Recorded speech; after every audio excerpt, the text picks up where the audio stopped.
નમસ્કાર ખેડૂત મિત્રો, હું Dabhi Nagji field officer GGRC Gir Somnath. સૌ પ્રથમ તો આપનું નામ જણાવશો? મારું નામ ભરતભાઈ દેવસીભાઈ વાટિયા, ગામ ગુંદરણ, તાલુકો તાળા, જિલ્લો ગીર સોમનાથ. હવે તમે જે આ ફિલ્ડમાં ડ્રીપ ઇરિગેશન વસાવેલી એમાં તમને સમસ્યાઓ આવતી હશે.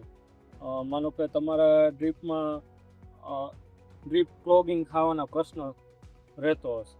ક્ષારવાળી જમીન હોય તો તમને ડ્રીપ ક્લોગિંગ થતી હશે, કંઈ રેતી આવતી તો એનાથી તમારું ક્લોગિંગ થઈ જતી. તો એના નિવારણ માટે તમે શું કાર્ય કરો છો કે જેનાથી તમે તમારી ડ્રીપ ઇરિગેશન વ્યવસ્થિત સંચાલિત કરી શકો? જો પહેલી તો એવું મારું કહેવાનું છે સાહેબ કે જે બે પાણી પી જાય ને એટલે ફિલ્ટર તમારે જોવું ફરજિયાત છે. ફિલ્ટરને એક કોઈ જાતનો માર ન પડવો જોઈએ. ફિલ્ટર ચેક કરી લેવાનું, સાફ કરી લેવાનું.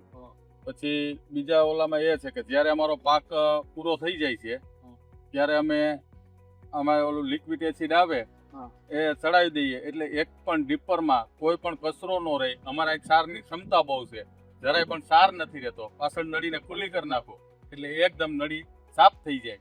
એટલે આ સમસ્યાને તો તમે તમારી રીતનું જ નિવારણ કરી શકો કે એ કોઈ દી પણ તમારે ભવિષ્યમાં એનો બગડે નહીં. ફિલ્ટર અને આ ડીપર બેની જ એક તમારે કાળજી લેવાની. કોઈ દી ડીપર બંધ નથી થતું અને ફિલ્ટરને તમે વારંવાર જો એને સાફ કરવામાં સારી રીતે રાખો એટલે કોઈ પણ જાતનો પ્રોબ્લેમ ઊભો થતો નથી.